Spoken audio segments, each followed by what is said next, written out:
नमस्कार, मैं सोनिका चौधरी। आप सभी का स्वागत है आपके अपने YouTube channel study with Sonika Chaudhary में। आप सबकी स्टडी कैसे चल रही है? और अब इतनी वैकेंसी आ चुकी है कि सब अब पजल हो रखे हैं कि हम रीट की तैयारी करें, सेकंड ग्रेड की या वीडियो की। तो अपना एक टारगेट लेके चलना है कि हमें ये एग्जाम क्वालिफाई करना है और हमें जॉब हासिल करनी है। अब हम जो राजस्थान अध्ययन क्लास 10th की बुक है उसका वस्तुनिष्ठ क्वेश्चन के माध्यम से अध्ययन प्रारंभ कर रहे हैं। तो इसके 2 वीडियो पहले डाले जा चुके हैं। यह video REET, second grade, first grade और जो वीडियो का एग्जाम होगा उन सभी के लिए उपयोगी है।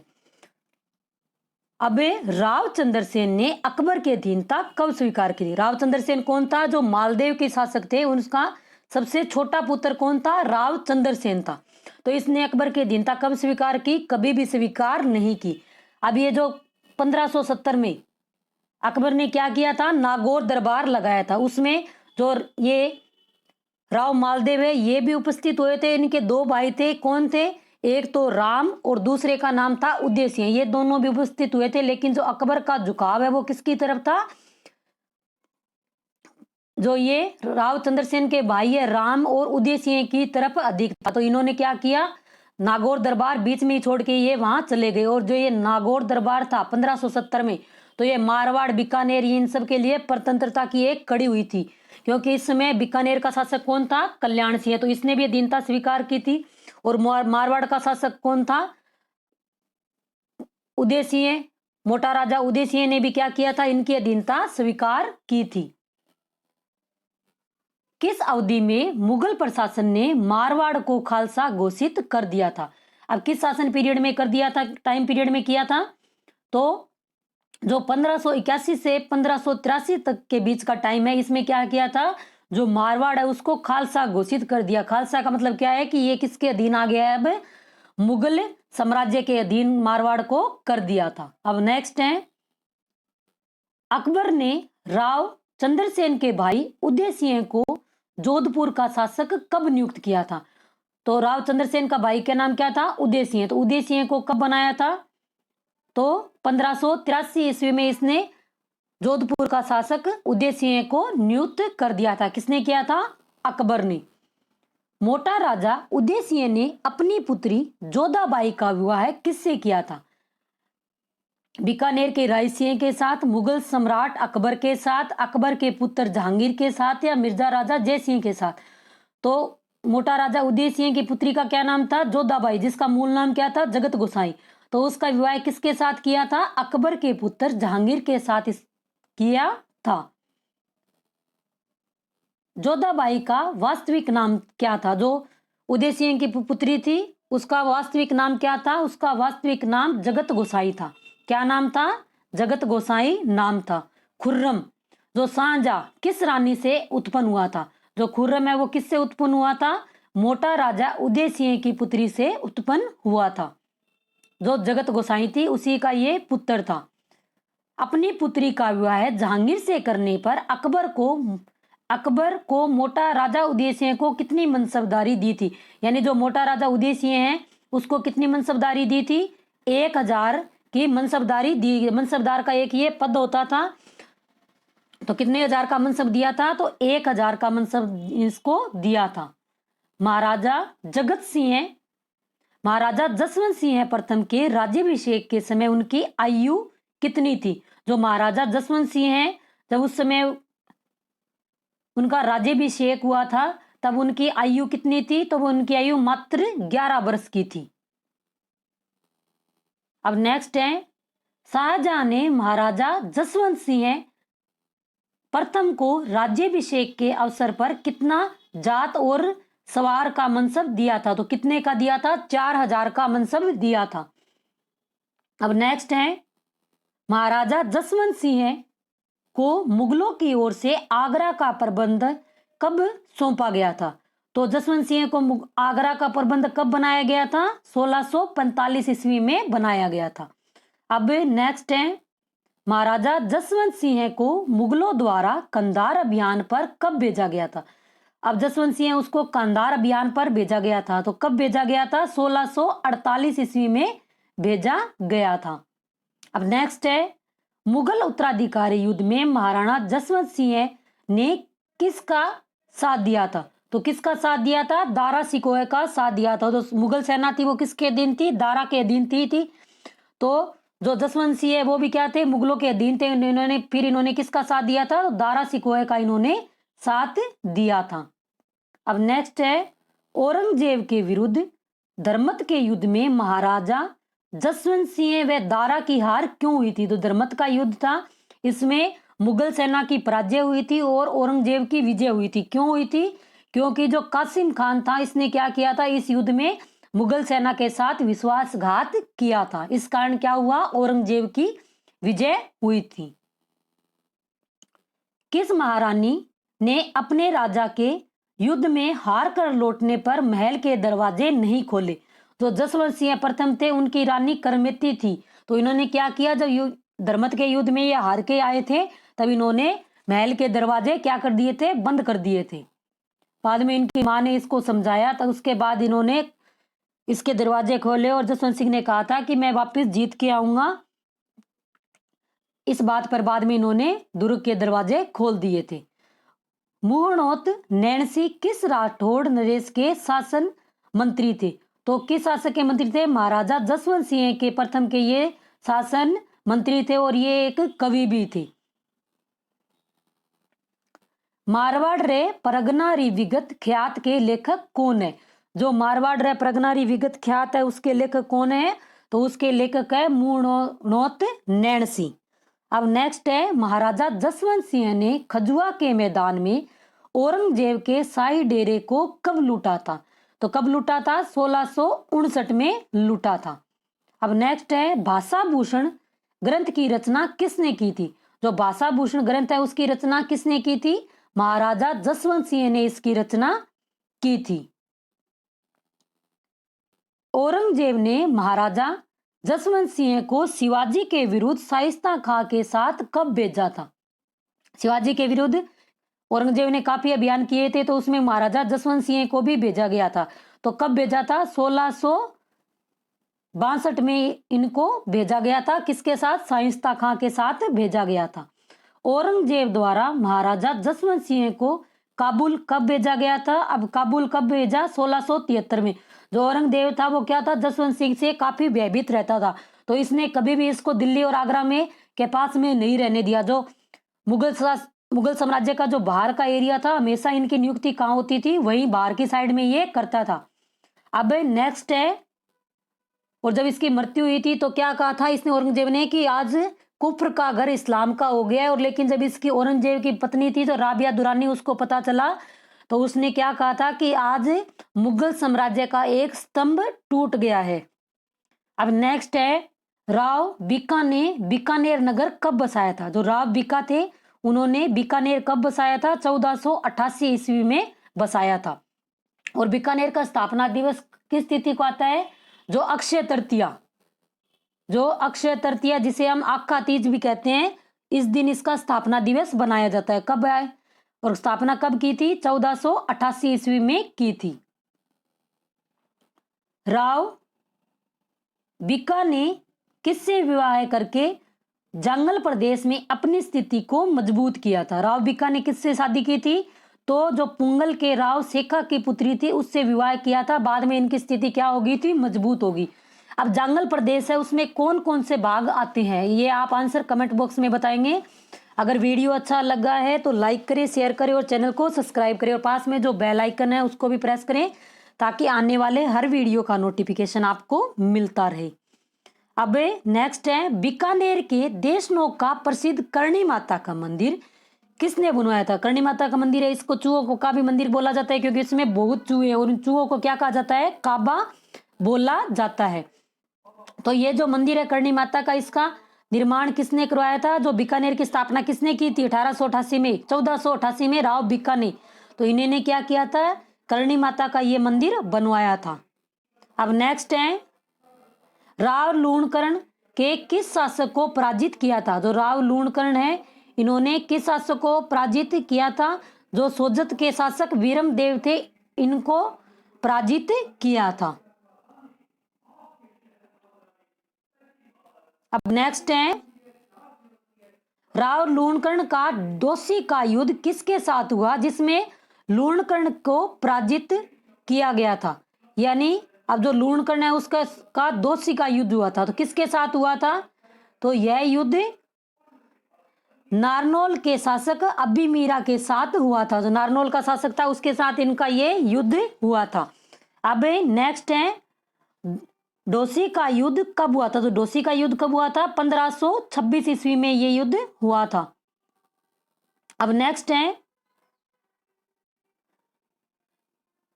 किस ग्रंथ में राव लूणकर्ण को कलयुग का कर्ण कहा गया है।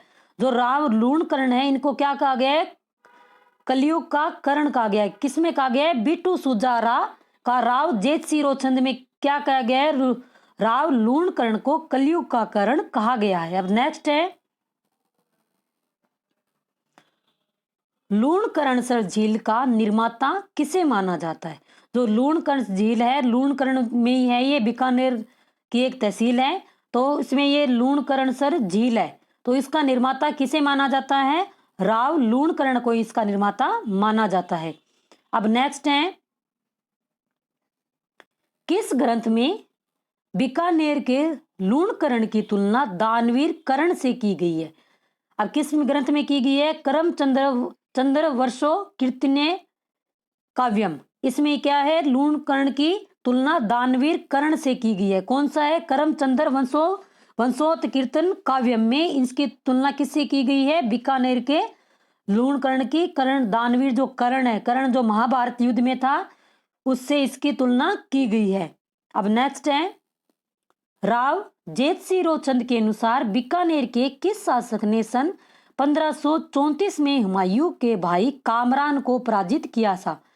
अब बीकानेर के किस शासक ने हुमायूं का जो भाई था कामरान को पराजित किया था, यह बात कहाँ लिखी हुई है, राव जेठसिरोचंद में लिखी गई है।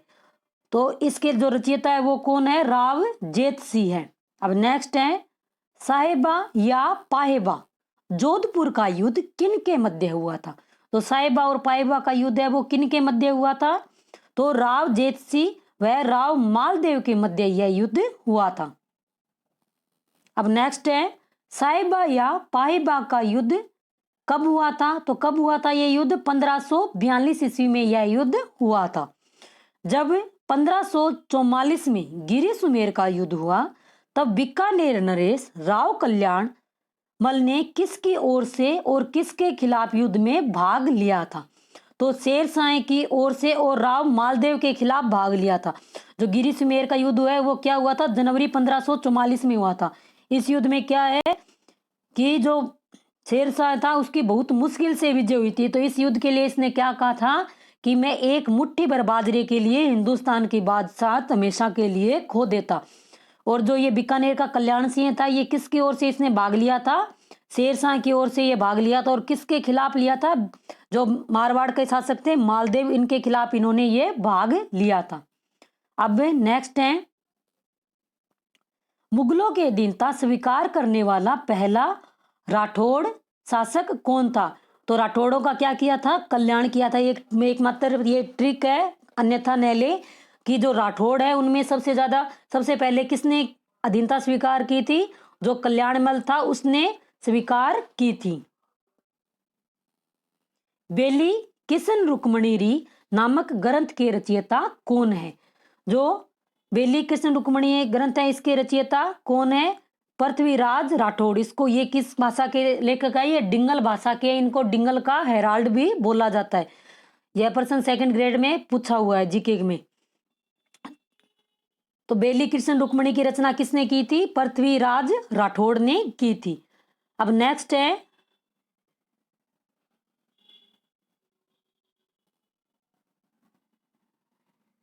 अकबर ने राव कल्याणमल के पुत्र राय सिंह को जोधपुर का प्रशासक कब बनाया था। जो नागौर दरबार लगाया था, कब लगाया था, 1570 में। तो उसके बाद इन्होंने क्या किया था, जो राव कल्याण सिंह के पुत्र थे राय सिंह, इसको क्या किया था, जोधपुर का प्रशासक बनाया था। तो कब बनाया था? 1572 ईस्वी में इनको जोधपुर का प्रशासक बनाया था। राय सिंह महाराजाधिराज की उपाधि धारण करके बीकानेर का शासक कब बना था? जो राय सिंह है उसने किसकी उपाधि धारण की थी? महाराजाधिराज। महाराजाधिराज की उपाधि हर्षवर्धन की भी थी और किसकी थी? जो चंद्रगुप्त मौर्य उसकी भी उपाधि क्या थी? महाराजाधिराज की उपाधि थी। तो ये कब बना था? राय सिंह बीकानेर का शासक 1574 ईस्वी में बना था। जो कल्याण सिंह की मृत्यु हो गई थी उसके बाद यह बीकानेर का शासक बना था। अब नेक्स्ट है, किस बीकानेर नरेश ने जूनागढ़ किले के दरवाजे पर वीर सेनापति जयमल व फत्ता की मूर्तियां लगाई है? जो जूनागढ़ का दुर्ग है वहां उसके जो मेन गेट है वहां इनकी मूर्तियां लगी हुई है। कभी आप घूमने जाओ तो वहां ये देखना। तो ये किसने लगाई थी? राय सिंह ने लगाई थी। और ये जो चित्तौड़ का युद्ध हुआ था उसमें ये जयमल और फत्ता क्या है? वीरगति को प्राप्त हुए थे। तब अकबर ने भी क्या किया था? आगरा के किले में इनकी मूर्तियां स्थापित की थी और बाद में औरंगजेब ने ये मूर्तियां वहां से हटवा दी थी। राय सिंह प्रशस्ति के निर्माता कौन है? जो राय सिंह प्रशस्ति है उसके निर्माता कौन थे? राव जेठ सिंह, राव कल्याणमल, राव कर्ण सिंह या राव राय सिंह? तो कौन है? राव राय सिंह राय सिंह प्रशस्ति के निर्माता है। मुंशी देवी प्रसाद ने किस नरेश को राजपुताने के कर्ण की संज्ञा दी है? तो राजपुताने का कर्ण किसको कहा जाता है? राव राय सिंह को राजपुताने का कर्ण कहा जाता है। अब मतीरे की राड़। अब मतीरा किसको बोलते हैं? जो तरबूज होता है तो ग्रामीण परिवेश में उसको क्या बोला जाता है? मतीरा। मतीरे की राड़ युद्ध किन किन के बीच हुआ था? तो राव कर्ण सिंह ये कहाँ के थे? बीकानेर के। और नागौर के शासक अमर सिंह के मध्य युद्ध हुआ था। मतीरे की राड़ में क्या था कि यहाँ मान लो ये बेल थी तो ये बेल यहाँ से कहाँ चली गई? बीकानेर के एरिया में चली गई नागौर से। तो मतीरा कहाँ लग गया? बीकानेर की सीमा में लग गया। तो ये कह रही है कि ये बेल हमारी है, तो ये कह रही है हम इनको नहीं देंगे मतीरों को। तो ये क्या है? मतीरे की राड़ के नाम से ये फेमस है। तो ये मतीरे की राड़ किस किस के बीच में हुई थी? जो बीकानेर के राव कर्ण सिंह और नागौर के शासक कौन था? अमर सिंह के मध्य ये हुई थी। अब नेक्स्ट है कि मतीरे की राड़ युद्ध कब हुआ था? जो मतीरे की राड़ कब हुई थी? 1644 ईस्वी में यह राड़ हुई थी। राड़ किसको बोलते हैं? यानी युद्ध को। अब नेक्स्ट है, चिंतामणि भट्ट ने अपने ग्रंथ सुख सप्तशती में किसे जंगल दर बादशाह कहा है? अब जंगल दर बादशाह किसको कहा जाता है? राव कर्ण सिंह को जंगल दर बादशाह कहा जाता है। अब नेक्स्ट है, साहित्य कल्पद्रुम ग्रंथ किसने लिखा था? जो साहित्य कल्पद्रुम ग्रंथ है वो किसने लिखा था? राव कर्ण सिंह के द्वारा यह ग्रंथ लिखा गया था। कर्णभूषण एवं काव्य डाकिनी नामक ग्रंथ किसने लिखा था? तो किसने लिखा था? जो गंगाधर मैथिल इन्होंने यह ग्रंथ लिखा था। अब नेक्स्ट है, अचलेश्वर मंदिर लेख में शाकंभरी के चौहानों की उत्पत्ति के संबंध में क्या मत है? जो अचलेश्वर मंदिर में क्या है? शाकंभरी के चौहानों की उत्पत्ति इसमें बताई गई है। तो यह किसके द्वारा चौहानों की उत्पत्ति से संबंधित है? इसमें उन्हें क्या कहा गया है? ये चंद्रवंशी बताया गया है कि चौहान क्या है? चंद्रवंशी है। और इसका उल्लेख किसमें है? जो शाकंभरी अचलेश्वर मंदिर में एक अभिलेख मिला है उसमें यह बात लिखी गई है। अब नेक्स्ट है, शाकंभरी के चौहानों की उत्पत्ति के संबंध में डॉक्टर दशरथ शर्मा का क्या मत है? अब चौहानों की जो उत्पत्ति है उसके बारे में दशरथ शर्मा का क्या मत है? दशरथ शर्मा ने इनको ब्राह्मण वंशी माना है कि जो चौहान है वो क्या है? ब्राह्मण है। अब नेक्स्ट है, किस शिलालेख में चौहानों को वत्स गोत्रीय ब्राह्मण कहा गया है? तो किस में कहा गया है? जो बिजोलिया शिलालेख है इसमें जो चौहानों को क्या कहा गया है? वत्स गोत्रीय ब्राह्मण कहा गया है। बिजोलिया शिलालेख के अनुसार सांबर झील का निर्माता कौन है? जो सांबर झील है, सांबर झील कितने जिलों में फैली हुई है? जयपुर, अजमेर और नागौर, ये 3 जिलों में फैली हुई है। तो सांबर झील का निर्माता कौन है? अर्णोराज चौहान, पृथ्वीराज चौहान, वासुदेव चौहान या अजय राज चौहान? तो इसका निर्माता कौन है? वासुदेव चौहान है। अब नेक्स्ट है, हर्षनाथ लेख में किस प्रतापी चौहान नरेश की विजय का उल्लेख है? जो हर्षनाथ के लेख है उसमें किस प्रतापी शासक की विजय का उल्लेख किया गया है? तो किसका किया गया है? विग्रह राज द्वितीय की विजय का इसमें उल्लेख किया गया है। चौहान प्रारंभ में गुज्जर प्रतिहारों के सामंत थे। चौहानों को सबसे पहले किसने गुज्जर प्रतिहारों से मुक्त करवाया था? जो चौहान है वो पहले क्या थे? गुज्जर प्रतिहारों के सामंत थे। तो इनको किसने इनको मुक्त करवाया था? तो जो गुहक प्रथम है उसी को क्या कहा जाता है? चौहानों का आदि पुरुष भी इसको कहा जाता है। तो इसने क्या किया था? जो गुज्जर प्रतिहारों के सामंत थे उस पद से अपने आप को क्या किया था? मुक्त किया था। अब नेक्स्ट है, किस चौहान नरेश ने गुजरात के चालुक्य नरेश मूलराज को पराजित किया था? जो चालुक्य नरेश है मूलराज को पराजित किसने किया था? जो विग्रह राज द्वितीय है उसने इनको पराजित किया था। अब नेक्स्ट है, पृथ्वीराज विजय में किस शासक को वेरीगट या शत्रु संहारक कहा गया है? तो किसको कहा गया है? गोविंद तृतीय को कहा गया है। पृथ्वीराज विजय में किस शासक को वेरीगट या शत्रु संहारक कहा गया है? तो गोविंद तृतीय को ये कहा गया है। अब नेक्स्ट है, गजनी शासक को मारवाड़ में आगे बढ़ने पर किसने अपनी शक्ति से रोका था? जो गजनी के शासक थे उनको आगे किसने नहीं बढ़ने दिया था? जो गोविंद तृतीय था इसने मारवाड़ में आगे इनको नहीं बढ़ने दिया था। अब नेक्स्ट है, प्रतापी नरेश अजय राज चौहान शासक कब बने थे? जो अजय राज चौहान है वो कब शासक बना था? तो 1105 ईस्वी में यह शासक बना था। अजमेर नगर किसने बसाया था? जो अजमेर नगर है वो किसने बसाया था? अजय राज चौहान ने अजमेर नगर बसाया था। अजमेर नगर कब बसाया गया था? तो कब बसाया गया था? 1113 ईस्वी में बसाया गया था। अब बीकानेर की स्थापना किसने की थी और कब की गई थी? और वह स्थापना दिवस किस तिथि को बनाया जाता है? एक बार क्वेश्चन फिर से सुने कि बीकानेर की स्थापना किसने की, कब की और यह किस तिथि को या किस त्योहार को यह स्थापना दिवस बनाया जाता है? इसका आंसर आप कमेंट बॉक्स में जरूर दें।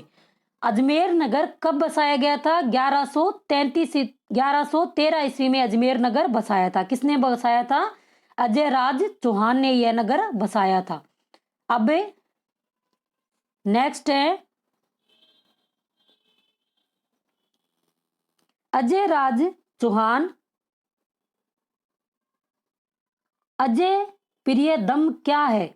इसके द्वारा कुछ एक जारी किया गया था कि अजय प्रिय दम क्या है? तो यह क्या है? चांदी व तांबे के जो सिक्के हैं उनको क्या कहा गया था? अजय प्रिय दम्भ इनको कहा गया था। अब नेक्स्ट है, किस चौहान शासक ने धर्म सहिष्णुता का परिचय देते हुए पार्श्वनाथ मंदिर निर्माण के लिए कलश प्रदान किया था? तो किसने कलश प्रदान किया था? अजय राज चौहान ने क्या किया था? दो धार्मिक सहिष्णुता का परिचय देते हुए जो पार्श्वनाथ जो जैन धर्म ग्रंथ का जैन धर्म का जो मंदिर है उसके लिए क्या दिया था? स्वर्ण कलश प्रदान किया था। तो किसने किया था? अजय राज चौहान ने यह प्रदान किया था। किस चौहान नरेश ने अजमेर में आना सागर झील का निर्माण करवाया था? जो आना सागर झील कहाँ है? अजमेर में। तो इसका निर्माण किसने करवाया था? अर्णोराज चौहान ने इसका निर्माण करवाया था। पुष्कर में वराह मंदिर का निर्माण किसने करवाया था? अब पुष्कर को में ब्रह्मा जी का भी मंदिर है, सावित्री मंदिर भी है, वहां वराह मंदिर भी है। तो जो वराह मंदिर है उसका निर्माण किसने करवाया था? जो अर्णोराज चौहान है उन्होंने इसका निर्माण करवाया था। अब नेक्स्ट है, किस चौहान शासक ने धर्म सहिष्णुता का परिचय देते हुए अजमेर के खतरगज के अनुयायियों के लिए भूमि दान दिया था?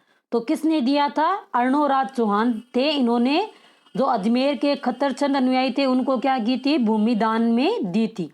जो भारतीय राजा थे उन्होंने सदैव ही क्या किया है? धार्मिक सहिष्णुता का परिचय दिया है। इन्होंने न तो कभी किसी के अन्य धर्म के मस्जिद को तोड़ा न कभी किसी को, लेकिन जो मुगल थे उन्होंने क्या किया था? सदैव ही जो हिंदू थे राजा थे उनके मंदिरों को सदैव इन्होंने तोड़ा था। अब नेक्स्ट है, प्रसिद्ध विद्वान देवबोध व धर्म घोष को किस चौहान नरेश ने सम्मानित किया था? तो किस नरेश ने इनको सम्मानित किया था? अर्णोराज चौहान ने देवबोध और धर्मबोध को क्या किया था? सम्मानित किया था। अब नेक्स्ट है, इनमें से कौन सा चौहान शासक है जो कुमारपाल चालुक्य से पराजित होने के बावजूद गजनवियों के मालवा व हरियाणा अभियानों को विफल कर अपने साम्राज्य की प्रतिष्ठा बनाए रखी? जो कुमारपाल चालुक्य से पराजित हुआ था, कौन पराजित हुआ था? जो अर्णोराज चौहान है वो कुमारपाल चालुक्य से पराजित हुए, लेकिन इसके बावजूद भी क्या है, उन्होंने गजनियों के जो मालवा और हरियाणा अभियान था उनको क्या किया था? विफल कर दिया था। अब नेक्स्ट है, वह प्रथम चौहान शासक जिसने तोमरों को पराजित कर दिल्ली पर सबसे पहले अधिकार किया था, और इसके बाद ही क्या है, जो दिल्ली है चौहानों की राज्य में सम्मिलित हो गई थी। तो कौन सा ऐसा शासक था? जो विग्रहराज चतुर्थ था।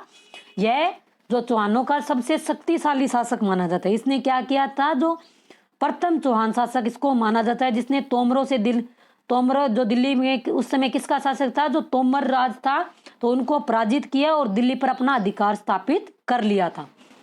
किस चौहान नरेश को ज्ञानक भट्ट ने कवि बांधव कहा है? तो किसको कहा है? विग्रहराज चतुर्थ को कवि बांधव की उपाधि दी गई है, क्योंकि यह खुद भी क्या थे, इन्होंने भी काफी ग्रंथ लिखे थे। तो ये जो ज्ञानक भट्ट है, इन्होंने इसको किसकी उपाधि दी थी? कवि बांधव इनको कहा था। अब नेक्स्ट है, हरिकेली नाटक की रचना किसने की थी? जो हरिकेली नाटक है उसकी रचना किसने की थी? विग्रहराज चतुर्थ ने। इसी को क्या कहा जाता है? कवि बांधव भी कहा जाता है। नेक्स्ट है, ललित विग्रहराज नाटक की रचना किसने की थी? जो ललित विग्रहराज है उसकी रचना किसने की थी? जो विग्रहराज चतुर्थ था उसका दरबारी कवि था सोमदेव। तो सोमदेव ने किसकी रचना की थी? ललित विग्रहराज की रचना की थी। किस चौहान शासक ने गजनी के खुसरो शाह को पराजित किया था? तो किसने किया था? विग्रहराज चतुर्थ है उसने क्या किया था? जो गजनी के शासक है कौन? खुसरो शाह को पराजित किया था। अब नेक्स्ट है, किस चौहान शासक को बिसल देव भी कहा जाता है? अब बिसल देव किसको कहा जाता है? विग्रहराज चतुर्थ को। इन्होंने बिसल देव एक नगर भी बनाया था और एक बिसल देव तालाब भी बनाया था। अब नेक्स्ट है, अजमेर में बिसल देव द्वारा बनाई गई संस्कृत पाठशाला को तुड़वाकर किसने वहां पर 2.5 दिन का झोंपड़ा बनाया?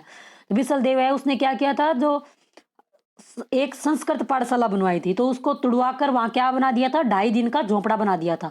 तो अकबर, मोहम्मद गजनवी या मोहम्मद गोरी या कुतुबुद्दीन ऐबक, तो किसने इसको तोड़ा था? कुतुबुद्दीन ऐबक ने तोड़ा था और यहाँ 2.5 दिन का झोंपड़ा बनाया था। तो कई लोग तो ये कहते हैं कि ये 2.5 दिन में बना था, लेकिन यहाँ एक पंजाब शाह का उर्स लगता है। उर्स क्या होता है? एक तरीके से मेला होता है, तो वो 2.5 दिन चलता है, तो इसलिए इसको क्या कहा जाता है? 2.5 दिन का झोंपड़ा कहा जाता है। जो अजमेर दरगाह शरीफ है वहां भी उर्स का मेला उर्स लगता है रजब की तारीख 1 से 7 तक।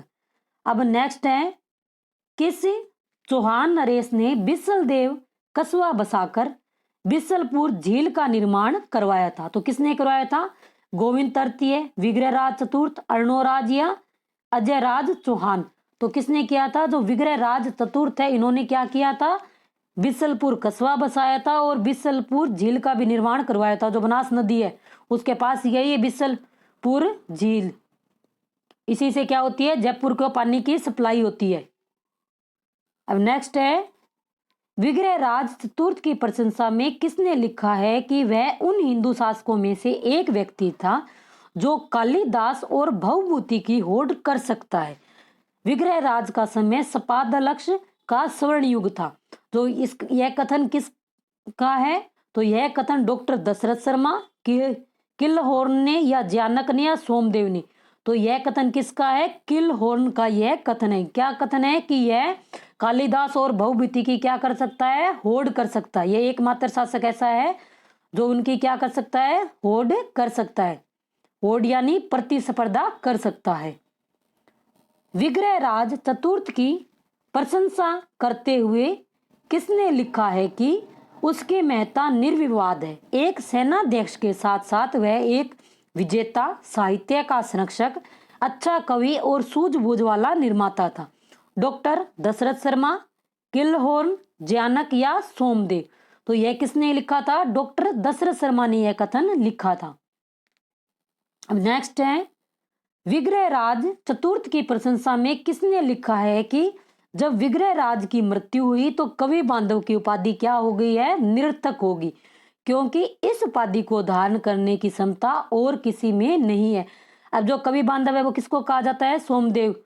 किसने कहा था? जो जयानक है उन्होंने किसको कहा था? विग्रहराज चतुर्थ को यह कहा था। और जब विग्रहराज की मृत्यु होगी तो यह क्या है? सब ये उपाधि है वो निरर्थक हो गई है। तो यह कथन किसका है? जो जयानक है उसका यह कथन है। अब नेक्स्ट है, पृथ्वीराज चौहान तृतीय शासक कब बना था? जो पृथ्वीराज चौहान है वो जब शासक बना था, कब बना था? 1177 ईस्वी में यह शासक बना था। जब पृथ्वीराज चौहान शासक बना तब उसकी आयु कितनी थी? 9 वर्ष, 11, 16 या 21? तो कितने वर्ष थी? 21 वर्ष। और जो जोधपुर के जसवंत सिंह प्रथम थे, जब वो भी शासक बने थे तब भी उनकी आयु कितनी थी? 11 वर्षीय आयु उनकी थी। और इनकी माता का क्या नाम था? कर्पूरी देवी था। उन्हीं के संरक्षण में इन्होंने शासन प्रारंभ किया था। अब 11 साल का जो छोटा बच्चा है वो कैसे राजकाज कार्य कर लेगा? लेकिन इन्होंने क्या किया था? अपनी माता के सानिध्य में इन्होंने ये कार्य किया था। पृथ्वीराज चौहान के शासनकाल की प्रथम विजय कौन सी थी? तो पृथ्वीराज चौहान थे, इनकी प्रथम विजय कौन सी थी? सतलज प्रदेश के भंडारकों को पराजित करना, महोबा के चंदेल शासक को पराजित करना, कन्नौज के गहडवाल शासक जयचंद को पराजित करना, या त्राइन के युद्ध में मोहम्मद गोरी को पराजित करना। तो पृथ्वीराज चौहान की प्रथम विजय क्या थी? तो इन्होंने जो भंडारकों थे उनको इसने पराजित किया था। और त्राइन का प्रथम युद्ध कब हुआ था? मोहम्मद गोरी के बीच। यह आप कमेंट बॉक्स में जरूर बताएंगे कि त्राइन का प्रथम युद्ध व द्वितीय युद्ध कब हुआ था। त्राइन का प्रथम व द्वितीय युद्ध कब हुआ था? अब नेक्स्ट है, त्राइन का प्रथम युद्ध। तो प्रथम युद्ध कब हुआ था? 1191 में। और द्वितीय युद्ध कब हुआ था? एक साल बाद हुआ था, 1192 ईस्वी में यह युद्ध हुआ था। और यह युद्ध निर्णायक युद्ध माना जाता है। किस युद्ध के बाद तुर्की शासन की नींव पड़ी? किस युद्ध के बाद पड़ी थी? तो त्राइन का द्वितीय युद्ध था। इसके बाद क्या था? तुर्की जो शासन था इसकी नींव पड़ गई थी। तो इस युद्ध को क्या माना जाता है? एक निर्णायक युद्ध माना जाता है। सुयोगिता किसकी पुत्री थी जिसको स्वयंवर स्थल से भगाकर पृथ्वीराज चौहान ने विवाह किया था? तो किसकी पुत्री थी? महोबा के चंदेल शासक की, दक्षिण के राष्ट्रकूट की, या मोहम्मद गोरी की, या कन्नौज के जयचंद गढ़वाल की पुत्री? तो सुयोगिता किसकी पुत्री थी? कन्नौज के जयचंद गढ़वाल की पुत्री थी। अब नेक्स्ट है, इनमें से कौन संयोगिता कथा को प्रमाणित नहीं मानते? जो संयोगिता की कथा यानी जयचंद की पृथ्वीराज चौहान और जो जयचंद की पुत्री संयोगिता का विवाह हुआ था, इस कथा को कौन प्रमाणित नहीं मानते? जो डॉक्टर गौरी शंकर हीराचंद ओझा है वो इसको प्रमाणित नहीं मानते। अब नेक्स्ट है, इनमें से कौन संयोगिता कथा को प्रमाणिक मानता है? जो प्रमाणिक कौन मानता है? डॉक्टर गोपीनाथ जो शर्मा है वो इस कथा को प्रमाणिक मानते हैं। अब नेक्स्ट है, रणथंभौर के चौहान वंश का संस्थापक किसे माना जाता है? तो रणथंभौर के चौहान है उनका शासक गोविंदराज से चौहान को माना जाता है। ये कौन था? जो पृथ्वीराज चौहान का ये पुत्र माना जाता है। कौन? गोविंदराज। तो इसने क्या किया था? रणथंभौर को जो चौहान वंश की स्थापना की थी। रणथंभौर के किस चौहान नरेश ने नासिरुद्दीन की सेना को रणथंभौर नहीं जीतने दिया था? तो किसने नहीं जीतने दिया था? जो वीर नारायण है उसने नसरुद्दीन की सेना को क्या किया था? पराजित किया था। रणथंभौर के किस चौहान शासक का संघर्ष दिल्ली के इल्तुतमिश से हुआ था? तो किसका हुआ था? वालन, वीर नारायण, वाघभट्ट या जेतर सिंह? तो किसका हुआ था? जो रणथंभौर का शासक कौन था? वीर नारायण। इसका युद्ध किसके साथ हुआ था? इल्तुतमिश के साथ इसका युद्ध हुआ था। इल्तुतमिश कौन था? रजिया का पिता, जो रजिया बेगम थी। अब नेक्स्ट है, इनमें से रणथंभौर के किस चौहान शासक ने मेवाड़ के शासक समर सिंह को पराजित किया था? तो किसने किया था? जो राणा हमीर थे इन्होंने समरसिंह को पराजित किया था। सन 1291 में जब जलालुद्दीन खिलजी ने रणथंभौर पर आक्रमण किया, तब रणथंभौर के किस चौहान शासक ने उसे पराजित किया था? हमीर ने, वीर नारायण, बाघभट्ट या जेतर सिंह? तो किसने पराजित किया था? जो राणा हमीर थे, कहाँ के शासक थे? रणथंभौर के। इन्होंने क्या किया? तो जलालुद्दीन खिलजी, जो अलाउद्दीन खिलजी का क्या था? चाचा था, उसको पराजित किया था। बाद में इस पराजय का बदला किसने लिया? अलाउद्दीन खिलजी ने लिया था। दिल्ली का सुल्तान हमीर से क्यों नाराज था? तो दिल्ली का सुल्तान था वो क्यों नाराज था? क्यों नाराज था? क्योंकि हमीर चौहान ने मंगोल विद्रोही मोहम्मद शाह एवं कहबरू खां को क्या दिया था? शरण दे दी थी। और बाद में इन्होंने क्या किया था? विश्वासघात किया था और इन्होंने जो रणथंभौर दुर्ग है उसके दरवाजे खोल दिए गए थे और राणा हमीर की क्या हुई थी? पराजय हुई थी। अब नेक्स्ट है, प्रथम बार अलाउद्दीन खिलजी ने रणथंभौर पर आक्रमण कब किया था? तो रणथंभौर पर अलाउद्दीन खिलजी ने सबसे पहली बार आक्रमण कब किया था? 1299 ईस्वी में यह आक्रमण किया गया था। अब नेक्स्ट है, प्रथम बार युद्ध में अपनी सेना की हार होने पर अलाउद्दीन खिलजी ने दूसरी बार रणथंभौर पर आक्रमण कब किया? तो 1301 ईस्वी में अलाउद्दीन खिलजी ने आक्रमण किया था। तो उस समय उसका सेनापति कौन था? उल्लुगु खां और नुसरत खां था इसका सेनापति।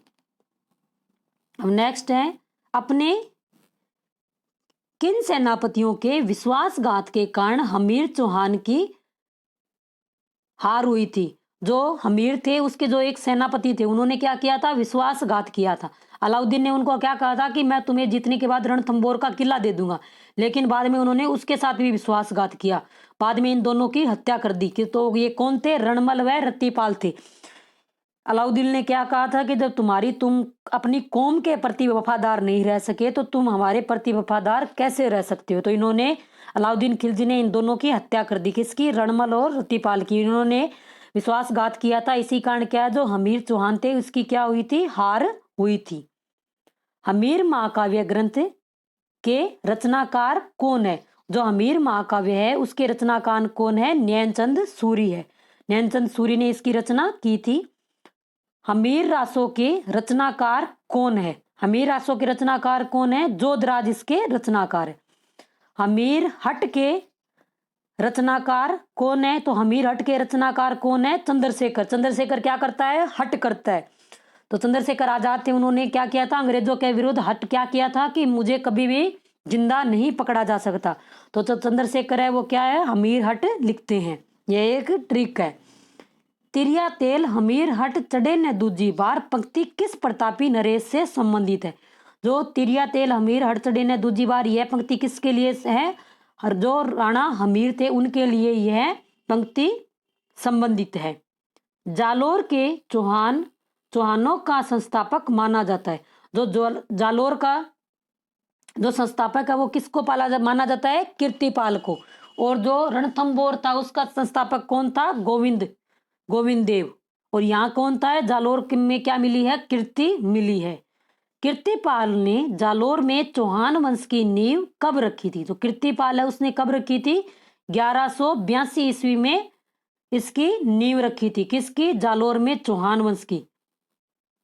जालोर के चौहानों में सर्वाधिक शक्तिशाली शासक कौन था? तो जालोर के चौहान शासक थे, उनमें सबसे शक्तिशाली कौन था? कानड़ देव प्रथम में कानड़ देव था जो सबसे शक्तिशाली था। अब नेक्स्ट है, जालोर पर आक्रमण के लिए सुल्तान